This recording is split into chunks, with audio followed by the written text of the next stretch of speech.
Now, the CBS 21 Political Insiders with Rob Hanrahan. And the insiders join us now. Tony May could not be here, so Dr. Kirstin Snow is filling in for Tony. And, of course, we have Charlie Gerow on the Republican side. First, guys, let's talk about all this late afternoon development that happened with the GOP health care bill. And I'll start with you, Dr. Snow. Were you surprised when Mitch McConnell came out late today and said, you know, look, we're not going to get this thing to a vote before the 4th of July recess? I wasn't surprised. In fact, I was thrilled to hear that they put it off until then. To be perfectly honest, representing most Democrats, I do mostly believe with what Susan Collins said, the Republican senator from Maine. There was not enough time, I believe, for those senators to really take a good, hard look at what was in that bill. Not only that, but knowing how it's going to affect specifically their constituents. So I thought it was a great thing, and I do believe that it needed to be delayed and not rushed. Charlie, I've heard some of the Democrats, well, criticizing Republicans, saying, hey, for surprise, 7 years, yeah, surprise, surprise, but for 7 years, this has been what the GOP wants to get done, repeal and replace Obamacare, and they're still having trouble getting it done. Not easy to do, Rob, and that's the thing. When you give people something, very difficult to take some of it back.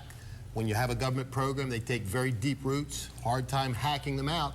But if they don't replace Obamacare, you have an unmitigated disaster on your hands.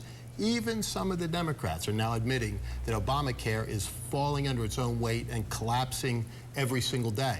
And they should know a lot about not looking at bills because, as you remember, Nancy Pelosi famously said, we've got to pass this to find out what's in it.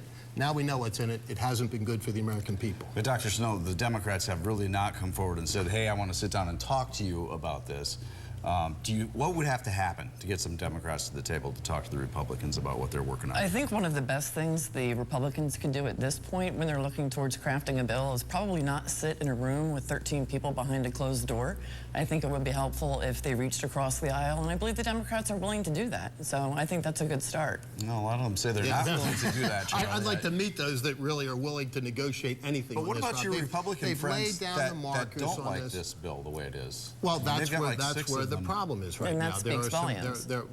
It doesn't really speak volumes other than that the Republican Party is a big tent party that has both moderates who are concerned about the bill for a particular set of reasons and some conservatives who are equally concerned about the bill for a different set of reasons. I will make this prediction. Ultimately, they will be on board. What this does is gives Senator McConnell the opportunity to go back and make some minor changes to that bill, get it rescored by the CBO, and bring it back out with a lot of the concerns allayed. Dr. Snow, I have 15 seconds left. How damaging would it be if Obamacare does the death spiral, as the Republicans say it will do, if the president just lets it go like that? I think a large part of what we're seeing with the death spiral as well is we're seeing inflated confusion and hysteria created by this president.